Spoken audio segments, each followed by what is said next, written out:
Please be seated.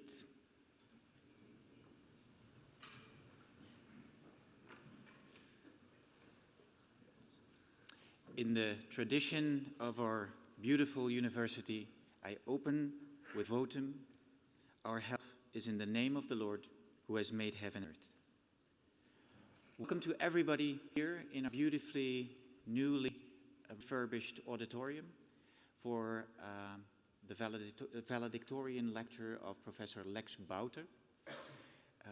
There's a full hall, there's an impressive procession of professors here, and that is not surprising given the academic status of our main guest today.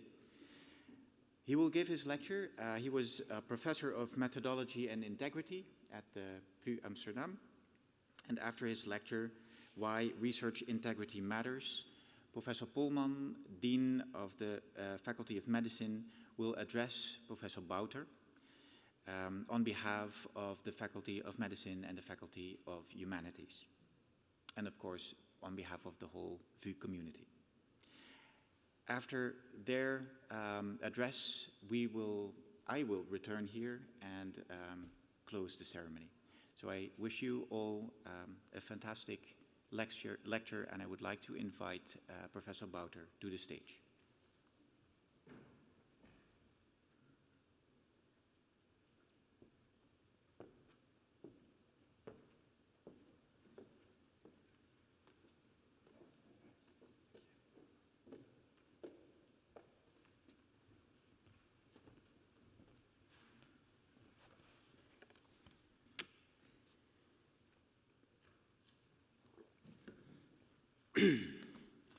Here we are.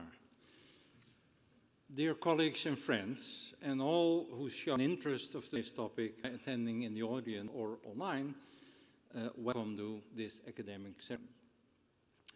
Look back, 2013 was when I made one of the best decisions of my professional life.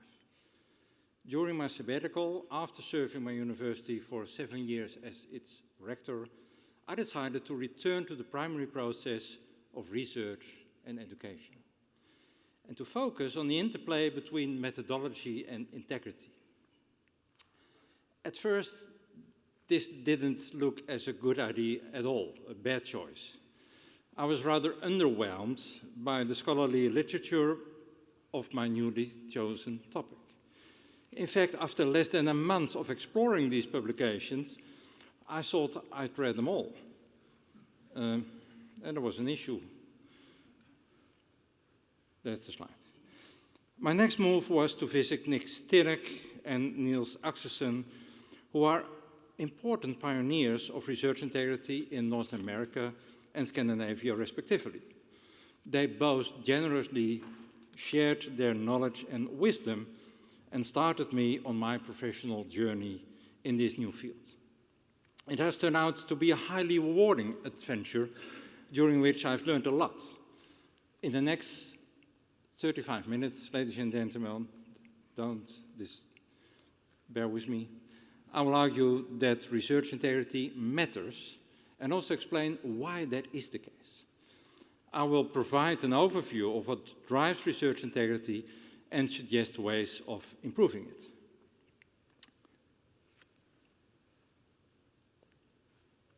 That works. Trust is essential for scholarly work. When scholars cannot trust each other, collaboration and building on earlier findings becomes impossible. The same holds true for research-based interventions designed to benefit the individual, society, and the natural environment. Trust needs to be earned. Trust needs to be earned by being trustworthy. When can we trust a scholar? Jeroen de Ridder, you see him on this slide, argues that this is the case if the claims they make, the scientists that is, are backed up by evidence gathered in accordance with prevailing methodological standards.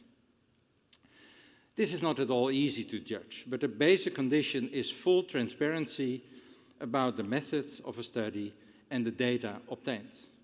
Only then can research projects be checked by others.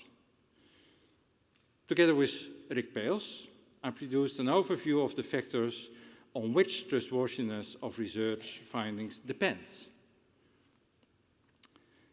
In addition to prior probability of the findings, study size, and the methodological quality, we argue that successful replication is almost always essential.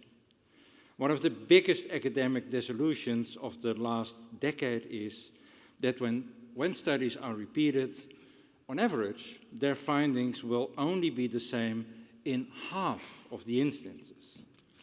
It's therefore very, very tricky to trust a study that has not been successfully replicated at least once.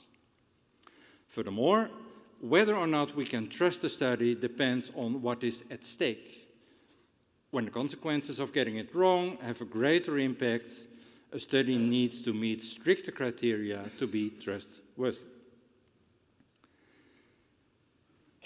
At this point, allow me to sketch how research integrity differs from two other related topics. For me, research integrity concerns behaviors that threaten the validity or the trustworthiness of research finding, at least potentially when it goes wrong. The standards of research integrity are typically spelled out in codes of conduct. Research ethics concerns the ethical considerations of research involving humans and animals.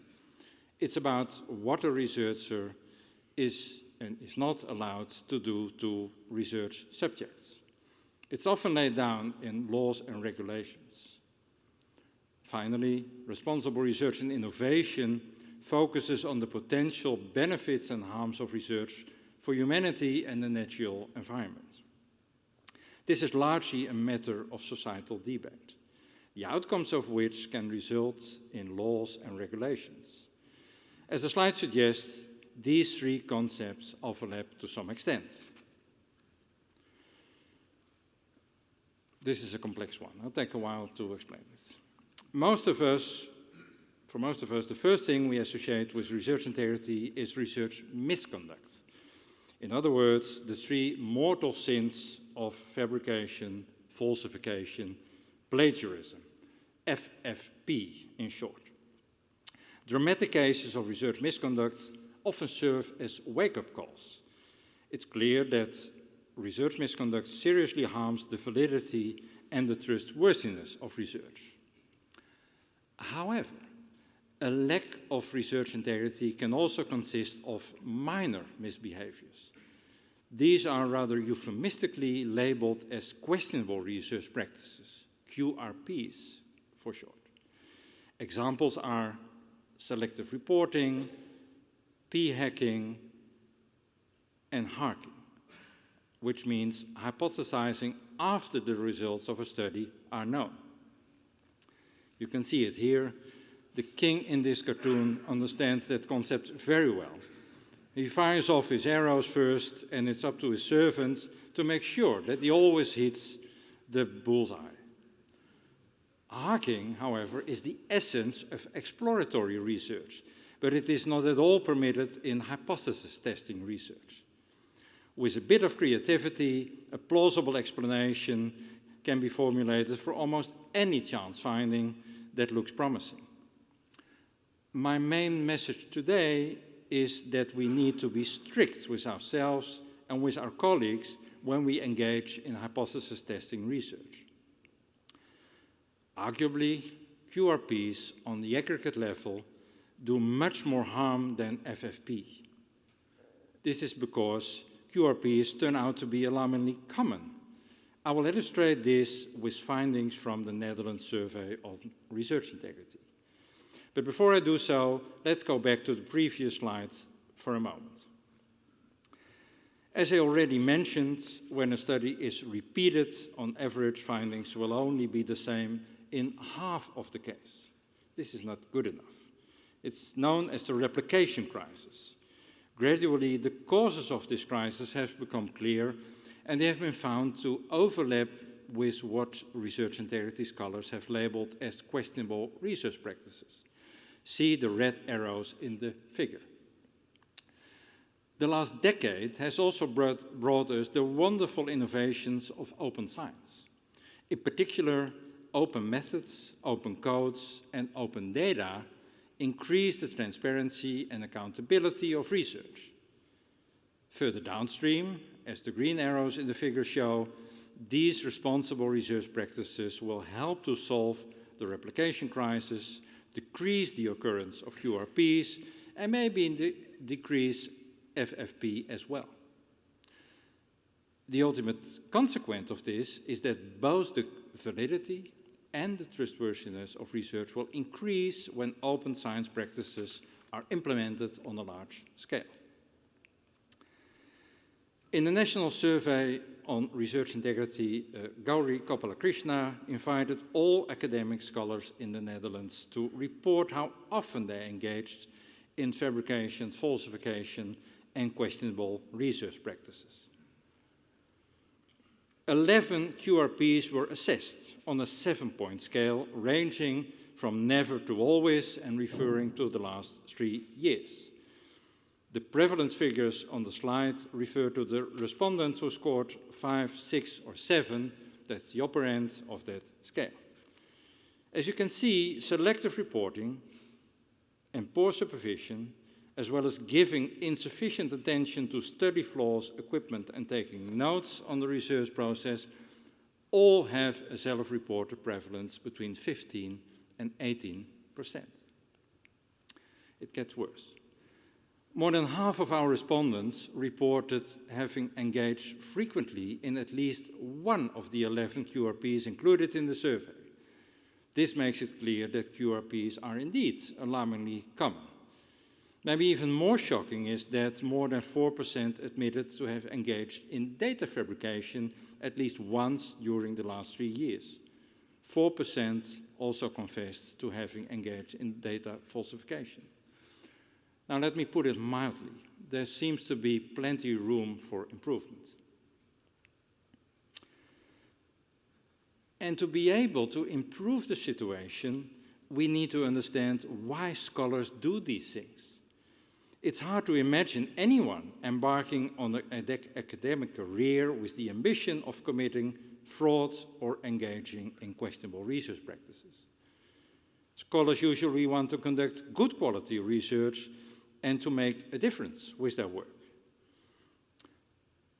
I have come to believe that the core dilemma for academic scholars is that what is good for the validity and of trust in research is not always good for their career. Research can either support or reject its core hypothesis. This is usually talked about in terms of positive and negative findings. Positive findings are easier to get published in prestigious journals, are cited more often, and also gain more media attention. This increases the likelihood of obtaining grants and tenure as well. QRPs, fabrication and falsifications, are wonderful tools for obtaining positive results, which are then, of course, false positive results. Negative findings, in fact, are so unpopular that they often are not reported at all. This selective reporting leads to a strong dominance of positive findings in the scholarly literature. This brings a bias to the body of knowledge, leads to premature implementation, and is the main driver of the reputation crisis I mentioned earlier. Personal interest and funder interest can lead to QRPs, even when researchers are not aware of it. Many of us, maybe all of us, want to believe that our pet hypothesis is true, and we tend to ignore evidence against it. We might also be inclined to please our funders in the hope that they will continue to fund our work.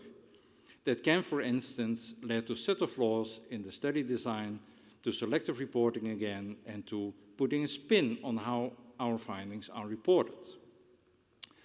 In some cases, the dark exceptional cases maybe, the funders of research have been known to take a more aggressive approach, even to the point of demanding that conclusions are changed. As I said before, to prevent these things, we should be strict. We should be strict with ourselves and with our colleagues. By adopting open science practices, research becomes transparent and accountable. We need to trust each other, but also be able to verify whether that trust is justified.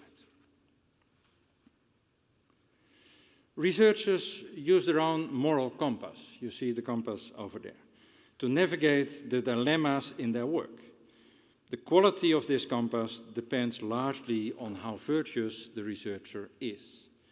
But there are strong, really strong external influences as well. The research climate, in a particular lab or department, can strongly influence research integrity.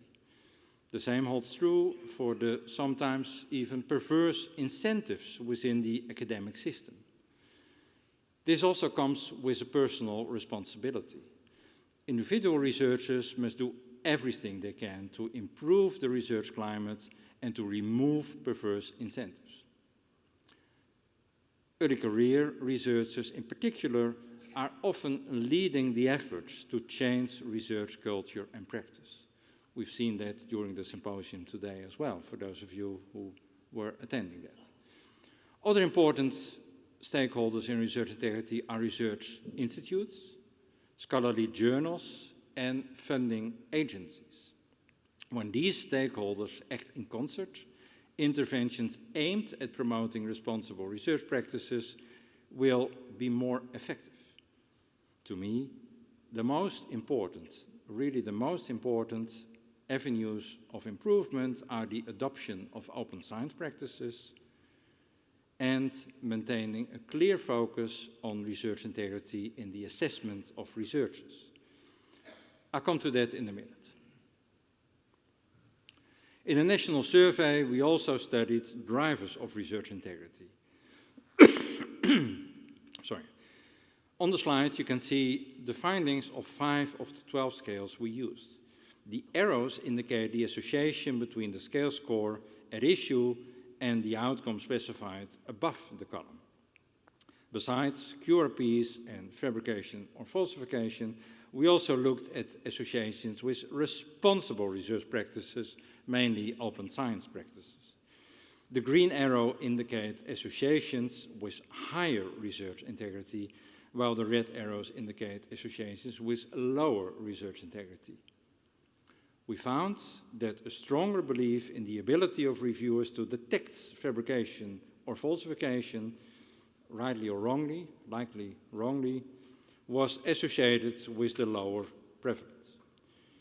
Respondents who reported the strongest support for the research integrity standard were less inclined to engage in QRPs and fabrication and falsification. They also reported more responsible research practices. Our findings support the idea that there are two forms of supervision. Supervision for survival, and that consists of guidance on how to use QRPs to cut corners with a view to obtaining positive results and advancing your career as an academic scholar. As might be expected, this is associated with a higher prevalence of QRPs. Responsible mentoring, on the other hand, helps the mentee to do the right thing. This is associated with less engagement in QRPs and more engagement in responsible research practices. A higher score for perceived publication pressure is associated with a higher prevalence of QRPs and a lower prevalence of responsible research practices. The EU-funded Standard Operating Procedures for Research Integrity Consortium, SOPS for RI for short, have outlined 9 topics which research institutes need to act upon to foster research integrity.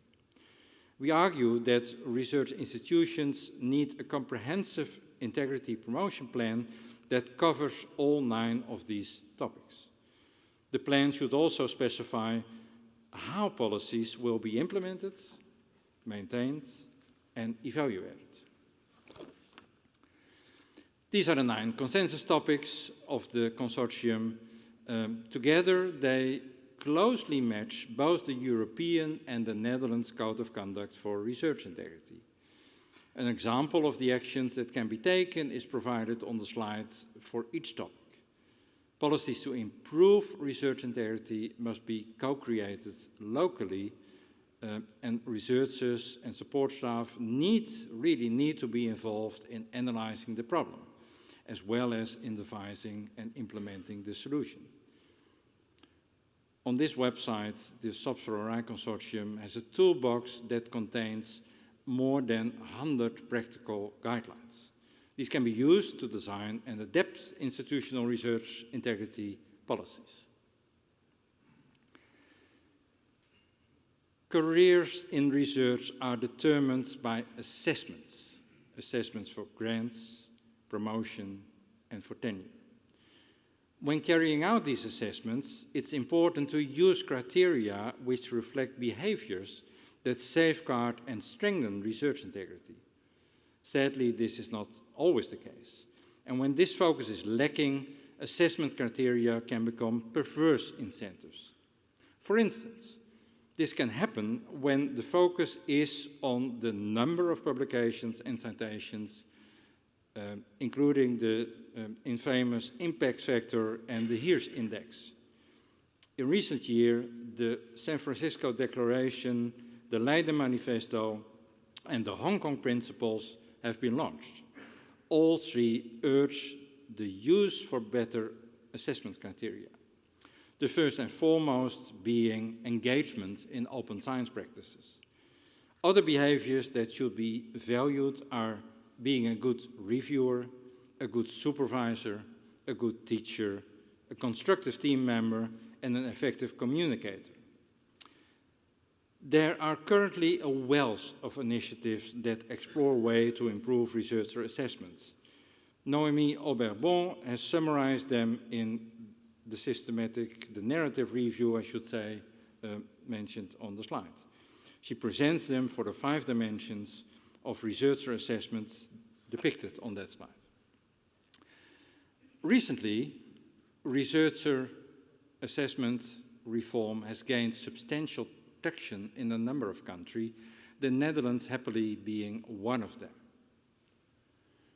Under the motto, room for everyone's talent, our national program places an emphasis on diversity among scholars, so you don't need to hit all the boxes, and on the importance of collaboration. The program is broadly supported by funders and by research institutions. However, that does not mean that there are no remaining issues. For instance, it turns out to be rather difficult, maybe very difficult, to apply assessment criteria consistently when looking at these wonderful tear-jerking narrative CVs. One of the most difficult tasks academic scholars have is supervising junior colleagues. For instance, PhD students. For many early career researchers, supervisors are the most important role models. Amazingly, very little training for this responsible task is provided, and no license to supervise is required. Amazing, isn't it? It's an interesting attempt to change this. Tamarin de Have has developed a course called Superb Supervision, humble title. This course combines a focus on the soft skills of supervision with the training in responsible research practices. The pilot was very positively evaluated, and the course is now being mainstreamed on our campus. Research institutes can govern research integrity in 3 ways: through market, through hierarchies, or through networks. Market, as you know, rely on incentives and competition. When out of balance, this leads to perverse incentives, to a high perceived publication pressure, and to hyper-competition. Hierarchies are based on rules and bureaucracy. The potential downsides are a tick-box mentality and low levels of perceived organizational justice. Governing through networks entails mutual trust and cooperation. The downside of this approach is that consensus might not be reached and adequate actions will be postponed, sometimes forever. In a recent preprint, Krishma Labib elegantly argues that a carefully designed combination of these 3 modes of governance works best. In essence, adequate rules and incentives are indispensable, but should be supported by the institutional network of researchers. Only then can bureaucracy and competition be limited to areas that really optimize research integrity. Funding agencies are enormously important for fostering research integrity. They have a lot of influence because all scholars want their money. All scholars need funding for their research. Funding can change practices quickly, as some funders did when they made open data and open access publications mandatory. It changed overnight, almost. The Vrije Consortium recommends that funding agencies should also develop a research integrity promotion plan. On this slide, you can see that we have identified 6 topics that should be covered by the plan. 2 of these concern external expectations for researchers and research institutions that accept grants. The other 4 topics concern internal procedures of the funding agency at issue. Obviously, the way funding applications are assessed and the way in which decisions about awarding grants are made contain many research integrity pitfalls and dilemmas. Identifying and handling these potential conflicts of interest among reviewers and committee members is an important one of them. Funding agencies also need sound procedures for dealing with allegations of misconduct. The 4th topic we identified is the monitoring of funded research, which still seems to be a relatively neglected area for many funding agencies. Funding agencies also have a toolbox available from the Vrije Consortium, and they currently contain about 25 guidelines. Ladies and gentlemen, as you know, competition for research funding is fierce. often less than 10%, and sometimes even less than 5% of the applications can be granted. Many applications that deserve to be granted have to be rejected for budgetary reasons. There is convincing evidence that committees are not able to rank eligible applications reliably. The difference between success and failure is only less than 0.1 and sometimes even less than 0.01 on a 5-point scale. This leads applicants to feel both discouraged and angry. I know that most of you will recognize that feeling. Recently, Sergio Horbach, Juri Tijnink, and I published a plea to introduce lottery in the allocation of research grants. And the idea is simple. Once applications which are not good enough to be granted have been weeded out, a lottery is held to decide which proposals will be financed. More sophisticated versions of this idea have also been proposed. We believe that a lottery-based approach would be less demotivating for applicants, as not receiving funding would simply mean they were unlucky in the draw, as opposed to implying that the proposal was not good enough. Applicants could even add it to their CV.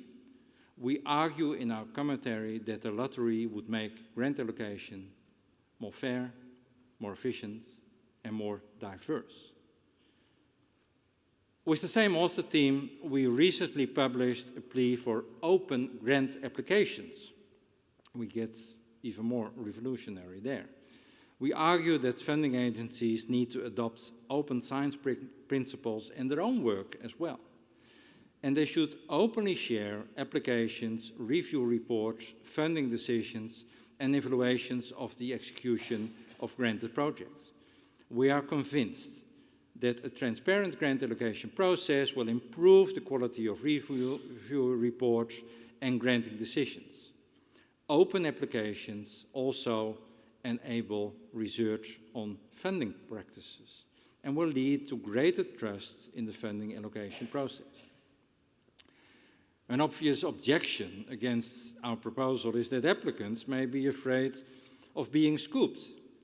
In our view, the problem of good ideas going to waste outweighs any concerns about the ideas of rejected proposals being hijacked. Furthermore, an open system means that applicants can always prove priority over other researchers who use their ideas without giving them proper credit.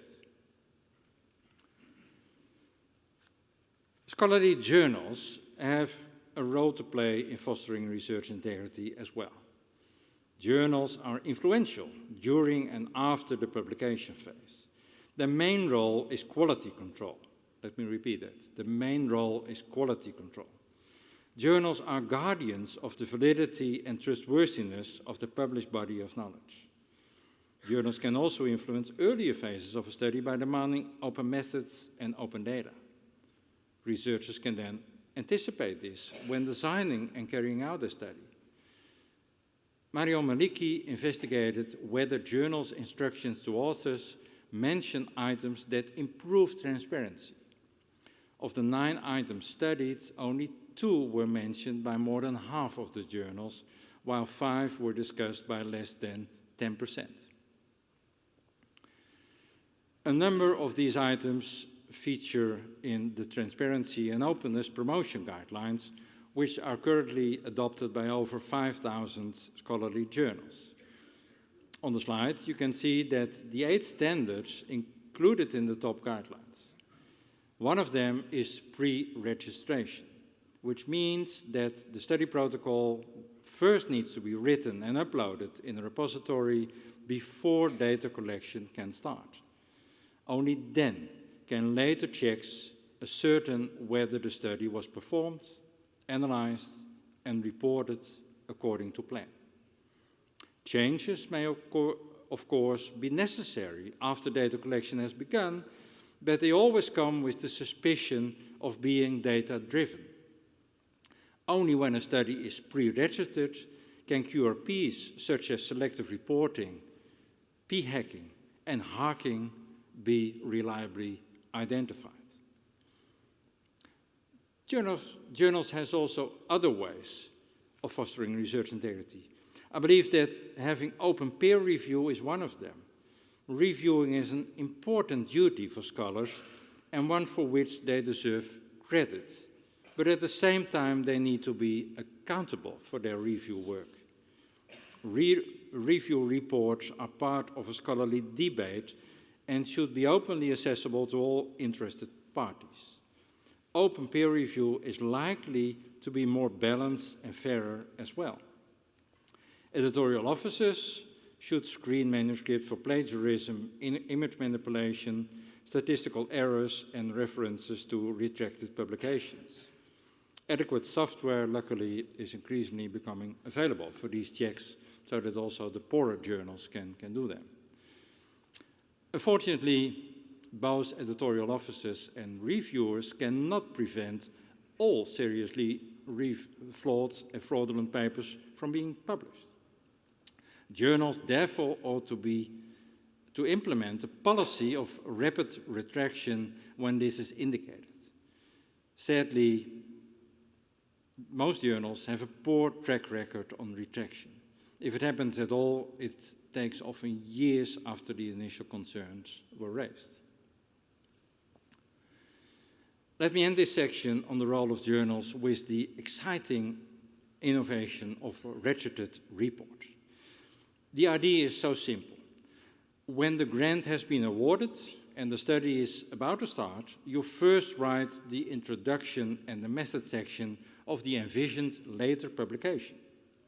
These are submitted and sent out for peer review. The reviewers and the editor will then judge the relevance and the methodological soundness of your study, and the point is that they will not be distracted by the findings, because the data collection has not even started. When the manuscript is accepted for publication, the only later check is whether the study was performed as described in the method section and whether the results are reported and discussed adequately. This publication format eliminates publication bias, as Anders Geel has convincingly shown by comparing registered reports to similar regular publications. Less than 45% of the registered reports had positive conclusions, while over 95% of the matched regular publication had. And there is an important bonus, which is especially nice for a methodologist like me. In registered reports, review comments can actually improve the study design, which is not the case in a regular study because it has been performed already completely. These are my views to date on which research integrity, why research integrity matters and how it can be fostered. While these views are based on the available evidence, it's worth remembering that little to no research has been carried out on many of these issues. We clearly need more research on research integrity. These funding programs have really made a difference, and I'm grateful for the opportunities they have offered. But the job is by no means completely done, and I sincerely hope that the current momentum can be maintained and that in the years to come, research integrity policies increasingly will be based on a thorough and comprehensive body of research. Acknowledgements. I would like to thank the executive boards of the Vrije Universiteit and the Amsterdam University Medical Centers for 3 decades of trust and support. I cannot even dream of naming and thanking all the students and colleagues from whom I have learned so much. It was wonderful to have so many teachers. Thank you very much. I'm also grateful for the many gifted and kind colleagues I had the privilege of working with, first in epidemiology and more recently in research integrity. In that second category, some have been mentioned in the course of this lecture. They also represent many others, whom I'm unable to mention by name in the time available. In recent years, I have very much enjoyed my collaboration with René van Woudenberg, Rick Peels and Jeroen de Ridder in the Department of Philosophy. While I was organizing 3 world conferences, I met many amazing colleagues in the international community of research integrity, and I'm delighted that today my dear colleagues Sabine Kleinert and Maura Heine are able to be with us. My profound thanks to the 9 presenters and also the chair of today's fascinating symposium. You really missed something if you weren't there, but the good news is that the videos will become available shortly. Today's events would not have been possible without the kind practical support by people like Doreen van der Schot, Patricia de Waal, Floor Anne Veling, Alice Verkerk, and Juri Tijdink. Looking back, my academic career may look coherent to you and even to me.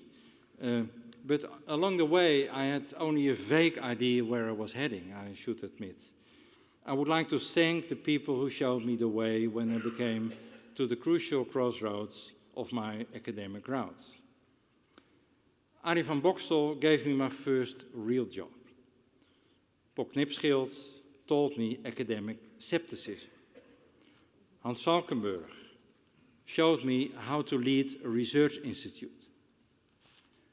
Ed van der Veen was my guide at crucial points during my first 2 decades on this campus.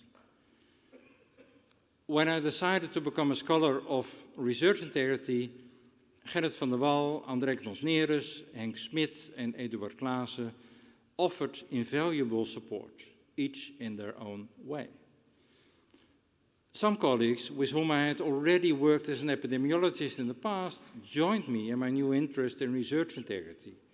In this category, I would like to mention and thank Gerben ten Riet, Maurice Segers, Guy Biddershoven, and David Maurer. I will refrain from reading you the names of my former and current PhD students, all of whom were and are great to work with and have kept me on my toes by posing many different and difficult challenges. Supervising them was the most difficult, the most responsible, and also the most rewarding academic task I've ever fulfilled. Finally, I'd like to offer my deepest thanks to Maaike, my life companion, for almost 4 decades. In the acknowledgement of my PhD thesis and in my 2 inaugural lectures, I praised her indestructible sunny disposition. That attitude and her caring support have guided me more than she realizes. I hope to benefit from it for many more years to come. I've said.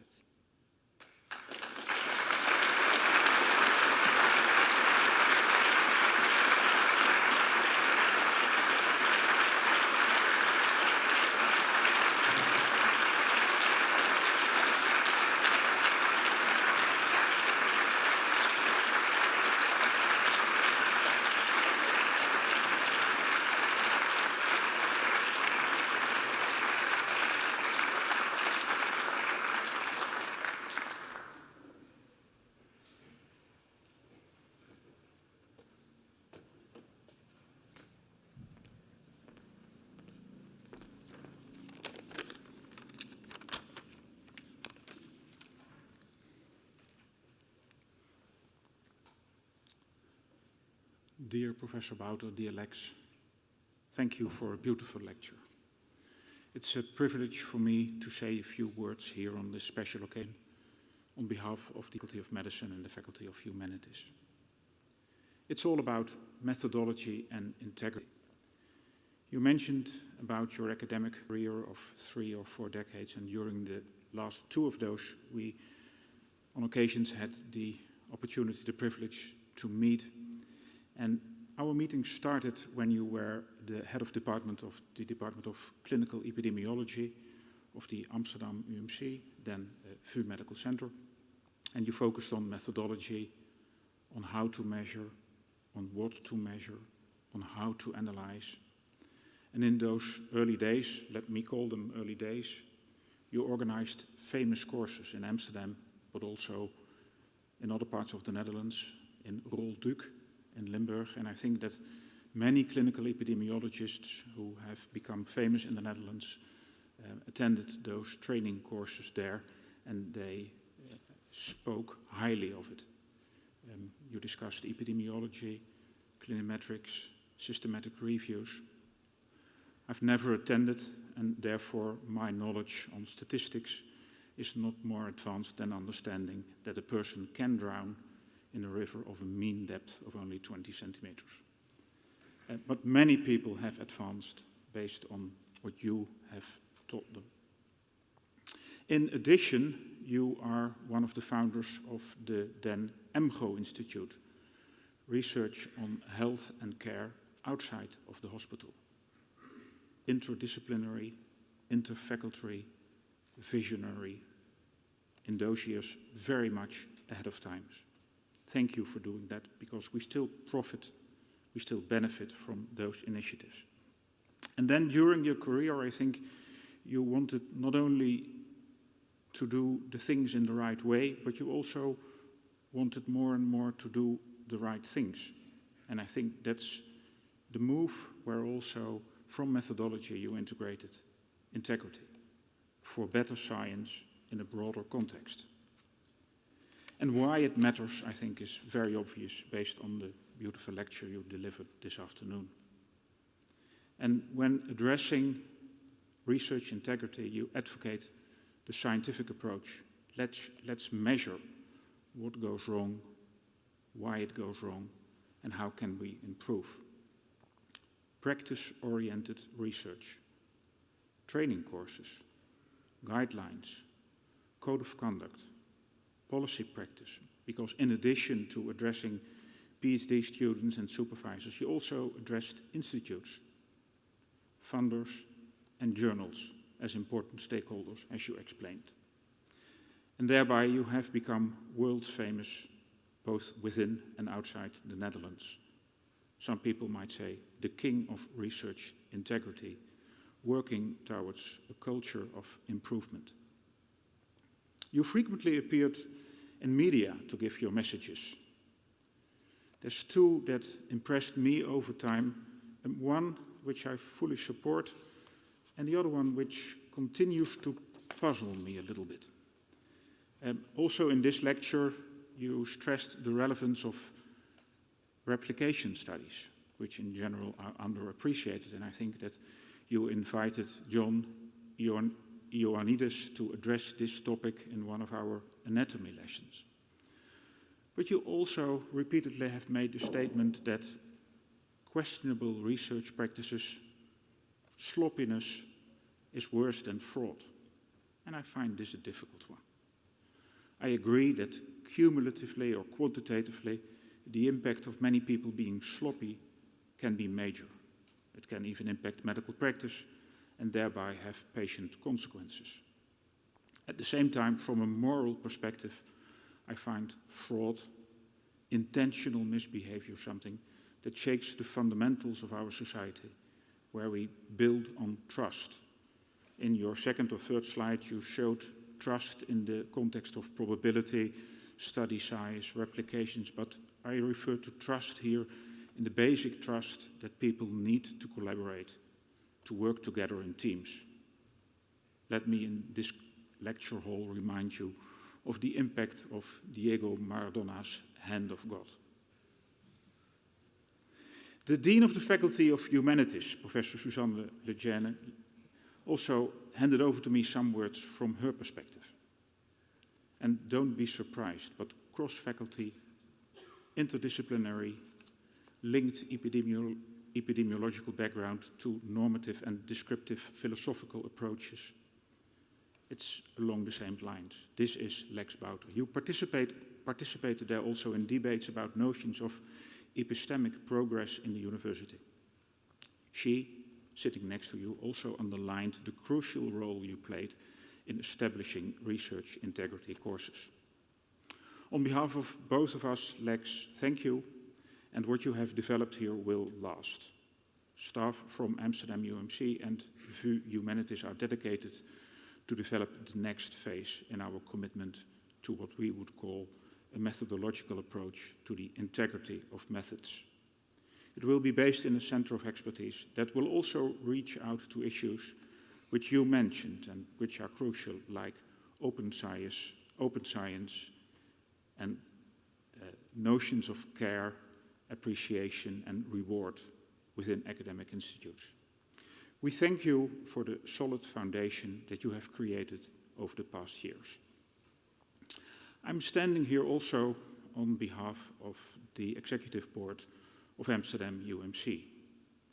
And we would not only like to thank you, but in addition also would like to honor you for what you have done. As AmsterdamUMC, VUMC, we have a special Medal of Honor, the VUMC Eremedaille, which we have only awarded to a very small number of highly selected people who have made an outstanding contribution to our institute. And in a recent board meeting, we decided in consensus, at that point in time, I didn't know that you would recommend to do that by lottery, but we decided in consensus that you qualify to receive this very heavy, real silver medal, which I have with me here. So I would like you to come up on the stage again so that I can hand this over to you.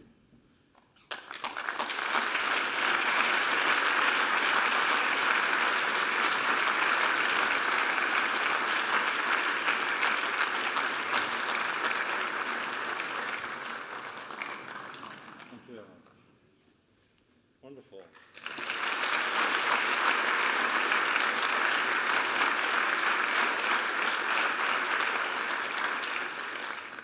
Thank you very much, and I hand over to the Rector again.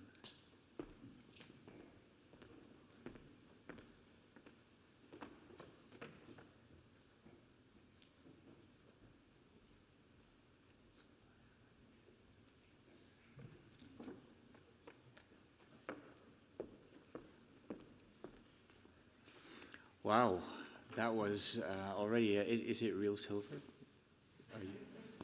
It's heavy at least. Okay, thank you very much, Professor Bouter. Thank you, Professor Polman, for your speech and for your lecture. Very inspiring tool. I would like to congratulate you with a fantastic and inspirational career. You've inspired so many people, visible on your last slide, or one of your last slides. I would also like to congratulate your family and thank them for their years of support, which are very important to you, but also to us as a VU community. And I might add a few comments to Chris's. I've personally been hugely impressed by what you've built. Some people might forget that you've had already a long career before you had this chain that we now share. Chain, or sometimes I tend to say necklace, but then that doesn't really fit with the academic austerity. But those were heavy years as well, and you've produced so much during those years. And then in 2013, you started over, and in barely 10 years of time, you've built a name that goes around the world and inspires many people to think better about research integrity. I've gotten to know you as a real data scientist, somebody who is convinced by numbers, by actual data, who doesn't like to talk diffusely. It just needs to be convinced by some data. You've got a tremendous knowledge and also the wisdom to use that knowledge, to weigh that knowledge. And that is something that we try to teach our students. And I think you've been a good advocate, a persuasive advocate. In my previous life, I was one of those funders that you mentioned several times in your talk. And you came to The Hague regularly and were persuasive in the sense that you wanted extra money for research integrity. And sometimes that extra money indeed was presented and new programs were erected, and sometimes, unfortunately, they weren't. But thank you also for your for your work in the Questionable Research Practices program that Zonnebay hosted for so many years. In the Ad Valvas, our university newspaper, you had a very nice interview, which I read today, and you said that it is important to educate the next generation and to make room for the next generation. And I think that is very special for somebody who's been so influential and so important for so many years, to think about those next generations and what they need and how they can build a better world is special and important. And also in that sense, I think you're a major example. We do need a different academia. We do need a different world with a more diverse type of recognition for many different scientists who are either interested or talented in the sense of education or research or making impact, communicating to the world. So I think this is something that we've built mainly and with the help of your guidance. There will be a better world for our younger students with a more diverse palette of academic duties. Also with a more open academic world. So open science, open education, and the integrity issues that are involved, that is something that you really put on the map. So again, thank you for that. Now you all think it's time for a drink, and it might be, but we have another surprise for you, Lex. It is my great pleasure to invite another distinguished guest to the stage, Mrs. Marianne Schuurmans, Mayor of Haarlemmermeer.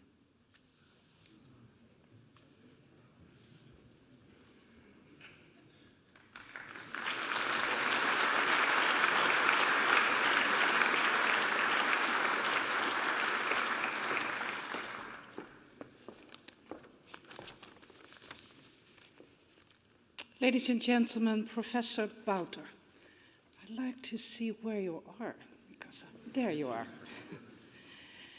Mr. Bouter, you have just given your farewell speech about the importance of integrity in research. And Marya Makavarov once said, there can be no first-class research without integrity. The trust of the public and that of fellow scientists and researchers in scientific research is essential. About this, you yourself just said in an interview about scientific integrity that science is less and less being put on a pedestal. This is in line with the social trend of mistrust against authorities and a relativization of science and research. You are one of the authors of the Dutch Code of Conduct, which drafts and conducts checks and balances, and you've just made a plea for open data, for open methods, and an open peer review to guarantee the integrity of research.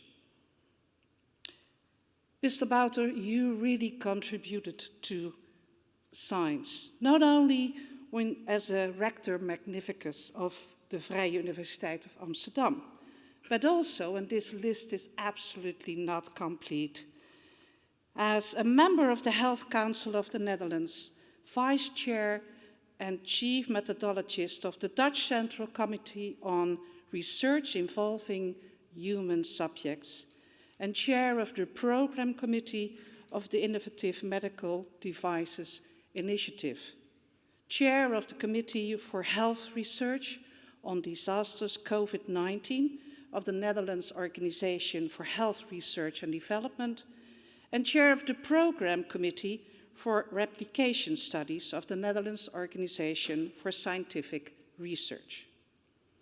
In 2017, you were appointed as a member of the Council for Medical Research of the Royal Netherlands Academy of Arts and Sciences, and you organized and co-chaired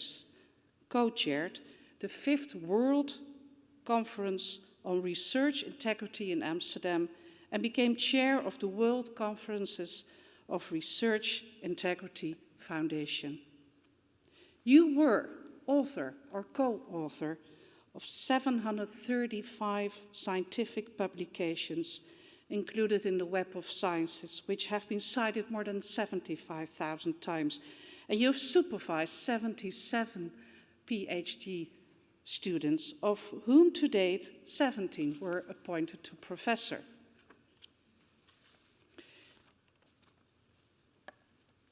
The integrity of science is of utmost importance, especially now, because the so-called Schummelwetenschap tried to translate it into cheating science, as you yourself called it in an interview, result in science being considered harmful and implausible. Moreover, it's an ideal breeding ground for complot theorists. In the past few years, as a professor in epidemiology, you have committed yourself in the improvement of scientific integrity and research. Ladies and gentlemen, science is one of humankind's blessings. It has played a significant part in enhancing the standard of living of mankind. In every aspect of our lives, science is omnipresent. Today, we say goodbye to a scientist who has contributed enormously to science and to the integrity of science as a whole, and with that, society at large. The reason I'm here is because I really like to express my appreciation and my gratitude to you, but also because of your achievements. En now I will go on in Dutch. Het heeft Zijne Majesteit Koning Willem-Alexander behaagd u te benoemen tot officier in de orde van Oranje-Nassau. En ik wil u uitnodigen om de versiersel op te spelden.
So this was a surprise, wasn't it?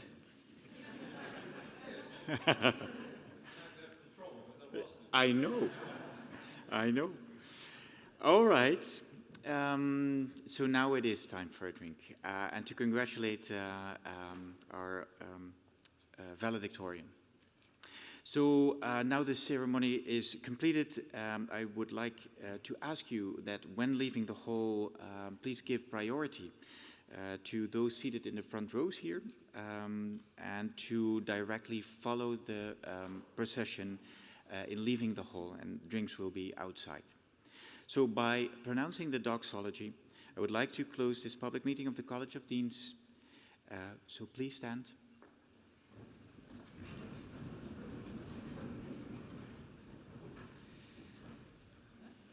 The name of the Lord be praised in all eternity. Thank you.